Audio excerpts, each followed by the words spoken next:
और इस समय लगातार रिपोर्टिंग हमारी जारी है युद्ध क्षेत्र से। मैं मृदुल शर्मा और मेरे वरिष्ठ सहयोगी शवन मेरे साथ मौजूद हैं, हमारे कैमरामैन सुरेंद्र रावत भी हमारे साथ मौजूद हैं। और जो तबाही का मंजर इस वक्त हम देख रहे हैं वो वाकई बहुत भयावह है। 12 फीट का ऐसा गड्ढा हुआ जिसने पूरी बिल्डिंग को दहला दिया। धमाके की वो तस्वीरें आपको हम दिखाने वाले हैं। आप हमारे साथ चलिए और देखिए किस तरीके का यह धमाका हुआ। मैं आपको पूरी बिल्डिंग की तस्वीर दिखाने की कोशिश करूंगा। ये वही बिल्डिंग है, ये धमाका हुआ और जहां तक आप नजर दौड़ाएंगे वहां पर आपको तबाही का मंजर नजर आएगा। हम एक ऐसे मात्र चैनल है जो यहां पर पहुंचे हैं और ये बहुत कुछ तस्वीरें बताती हैं किस तरीके से आपके हालात खराब हुए हैं। और ये धीरे धीरे कीव के पूरे बीचों बीच इलाके में तबाही होती जा रही है। रूस की सेना घुसने की कोशिश कर रही है और यहां तबाही का मंजर ऐसा है कि किसी को कुछ समझ नहीं आ रहा। मैं आपको आगे लगातार बढ़ता हुआ वो तस्वीर लगातार दिखाने की कोशिश करूंगा। मेरे दोनों सहयोगी इस वक्त मेरे साथ में हैं और ये तस्वीरें बताने के लिए काफ़ी हैं। ये आप देखिए, ये तस्वीरें बताने के लिए काफ़ी है। मैं कहूँगा शवन आप आगे जाइए और उस गड्ढे पर पहुंचिए। वो 12 फीट का गड्ढा अब मैं दर्शकों को दिखाने जा रहा हूँ। शवन मेरे सहयोगी मेरे साथ हैं। जी शवन, ये जो आप देख रहे हैं करीबन एक क्रेटर जो बना हुआ है, बड़ा सा गड्ढा जो मिसाइल अटैक होने के बाद जो पहले यहाँ पे गिरा और उसके बाद आप देख सक रहे हैं कि किस तरह से 10 कॉलम के ये अपार्टमेंट पूरी तरह से तबाह हो चुका है। और ये भी कहना चाहूँगा सबसे कि किस तरह से लोग यहाँ पे अभी भी रह रहे थे। मेरे आंखों के सामने मैं जो देख पा रहा हूँ कि एक किचन है, रसोई घर है जहाँ पे अभी भी सामान पड़ा हुआ है और वहाँ पे लोग रह रहे थे। इससे साफ जाहिर हो जाता है कि जिस तरह से रूस सबको झूठ बोल रहा है, क्योंकि रूस का ये कहना था कि मिलिट्री ऑपरेशन सिर्फ डॉनबास के इलाका, डॉनबास वो इलाका है जो कई बहुत दूर है यहाँ से, और वो मिलिट्री एरिया जो बॉर्डर के इलाके में ये ऑपरेशन हो रहा है वो सरासर झूठ है।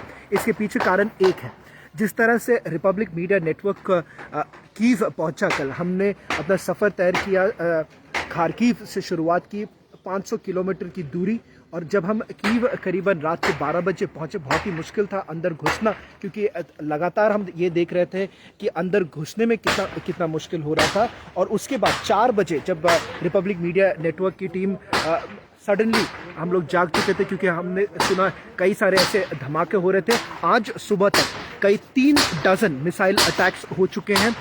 रशियन आर्मी, रूस की आर्मी कोशिश यही कर रहा है कि बेलारूस के तरफ से वो अंदर आने की कोशिश कर रहे हैं।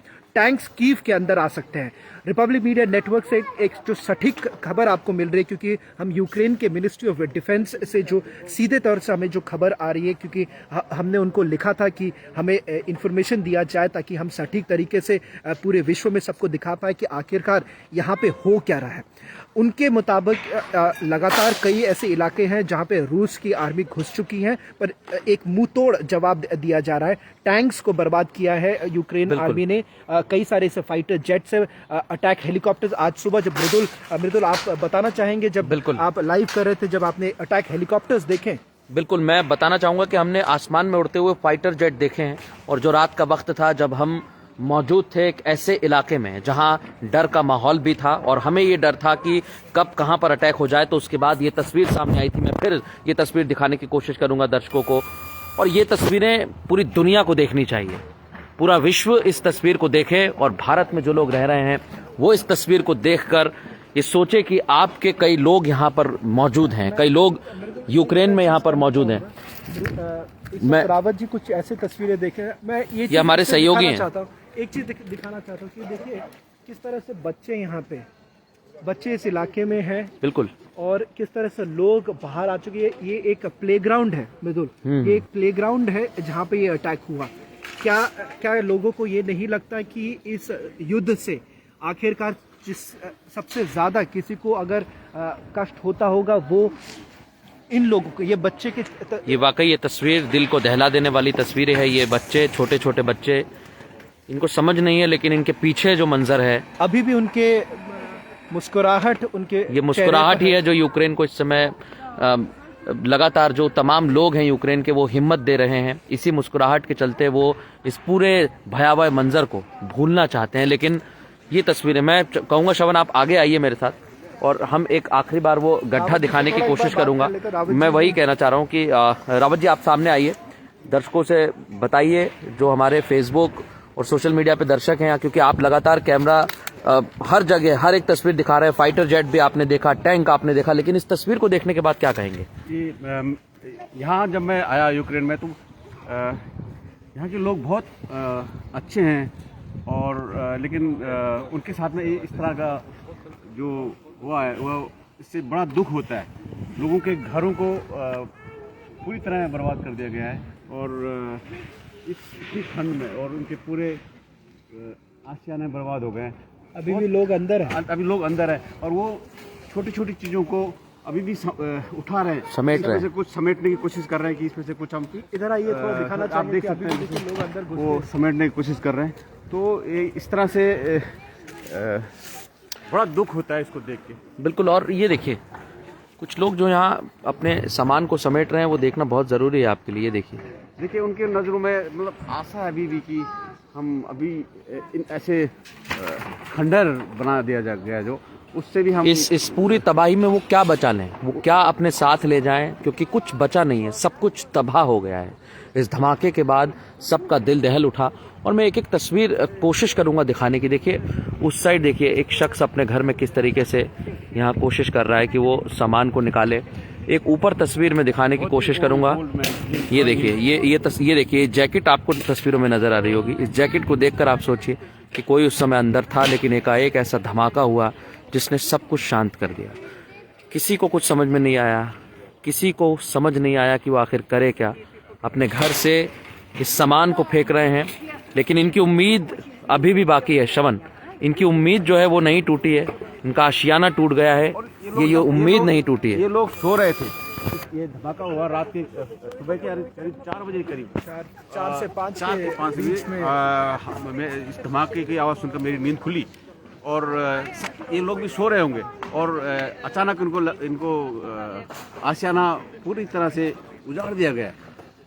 इससे बहुत ही दुख हुआ। और मैं एक चीज़ ये कहना चाहूँगा हमारे दर्शकों को कि हम लोग इस पूरे टीम में कुछ और भी हम लोग वॉर्स कवर कर चुके, युद्ध कवर कर चुके। रावत जी खुद इराक जा चुके हैं, मैं खुद 2 महीने अफगानिस्तान में रह चुका हूँ और कहीं ना कहीं ये कहना बहुत ज़रूरी है कि एक तरह से जब 2 नेशन लड़ाई करते हैं उन्हें उनका एक मकसद कुछ अलग होता होगा, पर आखिरकार जो वहाँ के स्थानीय लोग हैं उनकी बातें कोई सुनता नहीं है और उनको जो तकलीफ़ें उठानी पड़ती हैं वो कोई सुनता नहीं है। आज अगर वेस्ट की बात करें, वेस्ट कहते हैं कि सैंक्शंस किया जाएगा, रूस को रोकने की कोशिश किया जाएगा। जो बाइडेन कहते हैं कि रूस के प्रेसिडेंट एक अग्रेसर हैं, पर वाक्यों से कुछ ज़्यादा किसी को कुछ होता नहीं है। आखिरकार ऐसे जो तस्वीरें आप जो देख रहे हैं कि युद्ध में आखिरकार यही बच्चे, ये देखिए ये बच्चे जो आज ये देख रहे हैं, इनके जीवन को उजाड़ने के पीछे कौन है, ये आखिरकार कौन इन बच्चों की खुशी को तहस नहस कर देते हैं। ये बच्चे की पूरे आने वाले कई सालों तक वो कभी ये तस्वीरें को नहीं भूल पाएंगे, क्योंकि कहीं ना कहीं आप ये देखिए कि किस तरह से एक रहस इलाके में जहाँ पे रेजिडेंशियल एरिया है, जहाँ पे लोग रह रहे थे, रूस की आर्मी के पास बहुत टेक्नोलॉजी है, उनको पता है ड्रोन के तहत या सैटेलाइट इमेजेस के तहत उनको पता है कि आखिरकार यहाँ पे कितने लोग रह रहे थे और आप देख सकते हैं कि आखिरकार ये बच्चे बिल्कुल ये 12 फीट का गड्ढा बताता है श्रवण। ये गड्ढा हम देख रहे हैं और इस गड्ढे में सभी अरमान जो हैं वो दफन होते नजर आ रहे हैं। इन बच्चों की खुशियां, इन परिवार वालों का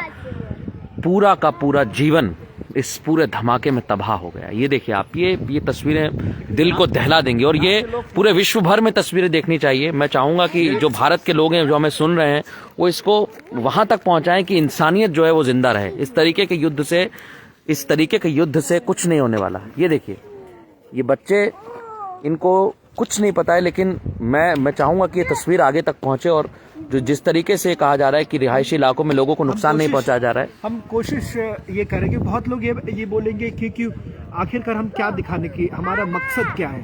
हमारा मकसद सिर्फ यही है कि अगर विश्व भर में सिर्फ युद्ध की बातें हों तो इन बच्चों के बारे में आखिरकार कौन बात करेगा, क्योंकि सिर्फ यही लोग नहीं, कई ऐसे आने वाली पीढ़ियों बर्बाद हो रही हैं। ऐसे हर जगह, हर विश्व में कई जगह में ऐसे जंग हो चुके हैं। हमने कई सारे जंग देखे। सुरेंद्र रावत जी ने इराक में वो जंग देखा है, मैं खुद अफगानिस्तान में मैं खुद वो जंग देख चुका हूँ।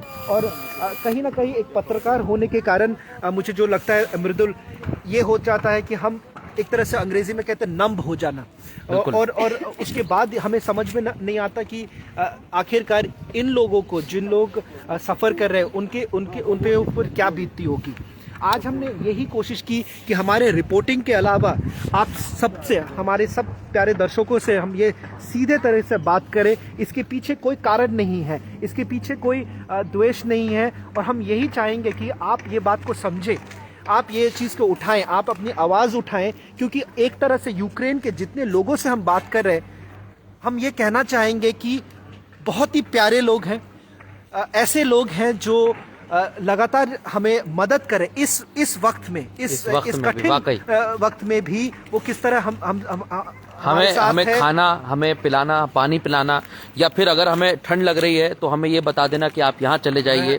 ये बहुत सारी तस्वीरें हमने देखी। तो ये भी कहना चाहूंगा कि इस वक्त जब हम लोग रिपोर्टिंग कर रहे थे, एक महिला हमारे सामने आई, वो हमारे भाषा में बात नहीं कर पाई, पर हमें देखने के साथ साथ एक ही चीज़ वो बोल पाई अंग्रेजी में, वो बोली थैंक यू, और वो रोना शुरू कर दी थी।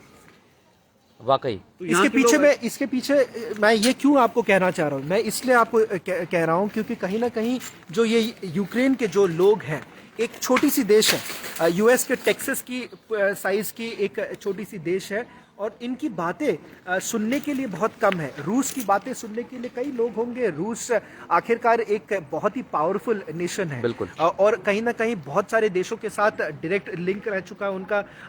इकोनॉमी, एक तरह से ट्रेड की बात करें या आप डिफेंस की बात करें, किस तरह से भारत एक तरह से भी रूस के ऊपर निर्भर है, क्योंकि हमारे पास जो S-400 की मिसाइल्स आती हैं वो रूस से आती है, या आप टैंक्स की बात करें वो रूस से आती है। तो कहीं ना कहीं जो बड़े देश हैं एक तरह से वो डिपेंडेंट हो जाती है। पर हमारी एक पत्रकार होने के कारण हमारा काम ये बनता है कि हम इन सभी लोगों की आवाज़ आप तक पहुंचाएं, और हमारी कोशिश ये रहा है कि हम आपके पास लेके आए। बिल्कुल, ये हमारी जिम्मेदारी है। और ऐसी क्योंकि इन तस्वीरों को देखने के बाद हम ये कह सकते हैं कि हम ना ही दिखाएं ऐसी तस्वीरें तो अच्छा है, लेकिन सब कुछ शांत हो जाए। जी रावत जी, आप कहिए, कुछ कहिए, कहना चाह रहे हैं। यहाँ के लोगों के मन में क्वेश्चन आता है कि इन्होंने क्या गलती की, क्योंकि ये तो इन्होंने अपनी सरकार चुनी और ये डेमोक्रेटिक वे में रह रहे हैं, लेकिन इन्होंने क्या गलती की, क्यों इनको इंटरनेशनल पॉलिटिक्स का निशाना बनाया जा रहा है। तो यही लगता है इन्हें, क्योंकि ये पॉलिटिक्स ऊपर बिग पावर्स के बीच की पॉलिटिक्स है, और इसमें जो आम सिटीजन है, एक साधारण सिटीजन, एक साधारण नागरिक जो है वो सफर कर रहा है, छोटे बच्चे सफर कर रहे हैं। बिल्कुल, अभी यहाँ से निकलना पड़ेगा, क्योंकि हमारी कोशिश ये है, और मैं ये रिक्वेस्ट करूँगा, एक बहुत ही छोटी सी रिक्वेस्ट है, हम्बल रिक्वेस्ट है, कि हम कोशिश यही कर रहे हैं दर्शकों की आपको वैसे तस्वीरें लाके दिखाएं जो और कोई ना दिखा पाए, पर आप हमारी हर रिपोर्ट को देखिए, अपने दोस्त, अपने परिवार वालों को भेजिए ताकि वो देखें। और इसके कारण ये नहीं है कि इससे हमारी वीडियोस आगे बढ़ेंगी, वो हमारा कारण नहीं है। हमारा कारण सिर्फ ये है कि भारत में या भारत के बाहर जितने लोग हैं, जितने भारतवासी हैं, वो देखें और आवाज़ उठाए कि आखिरकार ये युद्ध नहीं होना चाहिए। इंसानियत को लेकर बात करें, क्योंकि आज रूस में भी जो तस्वीरें हम देख रहे थे, सेंट पीटर्सबर्ग से जो तस्वीरें आते हैं, रूस के अंदर भी कई सारे ऐसे प्रोटेस्ट हो रहे हैं, क्योंकि वो चाह रहे हैं कि ये युद्ध ना हो। बिल्कुल, एंटी वॉर यानी जो युद्ध के खिलाफ हैं वो यहाँ पर सड़कों पर उतर आए। इन्हीं बातों को ध्यान में रखते हुए हम भी आपसे कह रहे हैं कि हम भी, आप आगे आइए और इंसानियत के लिए आगे आइए। जी, और एक ऐलान भी ये करना चाहूंगा कि हम अभी ये कोशिश करेंगे कि हर जगह जहाँ हम पहुंचे वहाँ से आपके साथ डायरेक्ट बातचीत करेंगे, और आज रात हमारे साथ जुड़िए। हमसे बातचीत करिए, सवाल पूछे। इस बिल्कुल वक्त हम सवाल नहीं ले बिल्कुल पाएंगे आपके जो लोग हैं, जो भारत में फंसे, भारतीय लोग हैं जो यूक्रेन में फंसे हुए हैं, अगर वो आप फेसबुक के माध्यम से हमें बता सकें, अगर हम उनके ट्विटर लिंक्स में भी आप जा सकते हैं। हमारे ट्विटर, हम इस पूरे वीडियो में टैग कर देंगे अपने ट्विटर अकाउंट्स, और अपनी आप फेसबुक पे भी हमें देख सकते हैं। अगर आपको जो भी मदद चाहिए हो आप हमें बेझिझक बता सकते हैं। हम कोशिश करेंगे कि आपके जो भी अपने हैं जो यहाँ पर फंसे हुए हैं उन तक की मदद पहुंचाएं। अभी के लिए मुझे लगता है मैं कि सिर्फ अपने पूरे टीम से ये माफी चाहूंगा कि आपके सवाल इस वक्त हम नहीं ले पा रहे, क्योंकि ये बाहर वाला इलाका है और बहुत समय यहाँ पे रहना ठीक नहीं रहेगा, क्योंकि हम चाहेंगे कि कुछ और इलाका जाओ। सो हम ये करेंगे कि आज रात को जब हम ऐसे इलाके पे पहुंचे जहाँ पे हम बैठ के आपके सवाल ले सके, हम कोशिश ये करेंगे कि पूरे दिन की बातचीत आपसे करें, कि ये बातचीत करके ही पता चलता है कि आखिरकार जो हम कर रहे हैं वो सही है या एक तरह से गलत है। आपकी राय जानना बहुत ही जरूरी है। आज रात वापस आपके साथ सिर्फ रिपब्लिक भारत में नहीं, अंग्रेजी चैनल के हमारे पेज पे, फेसबुक पेज पे, रिपब्लिक टीवी के पेज पर भी हम कुछ सवाल लेंगे आपसे। बिल्कुल आपकी जो भी समस्याएं वो आप हमें बता सकते हैं। तब तक आप हमें इजाजत दीजिए, और हम यही उम्मीद करते हैं कि जल्द ही यहाँ पर शांति स्थापित होगी।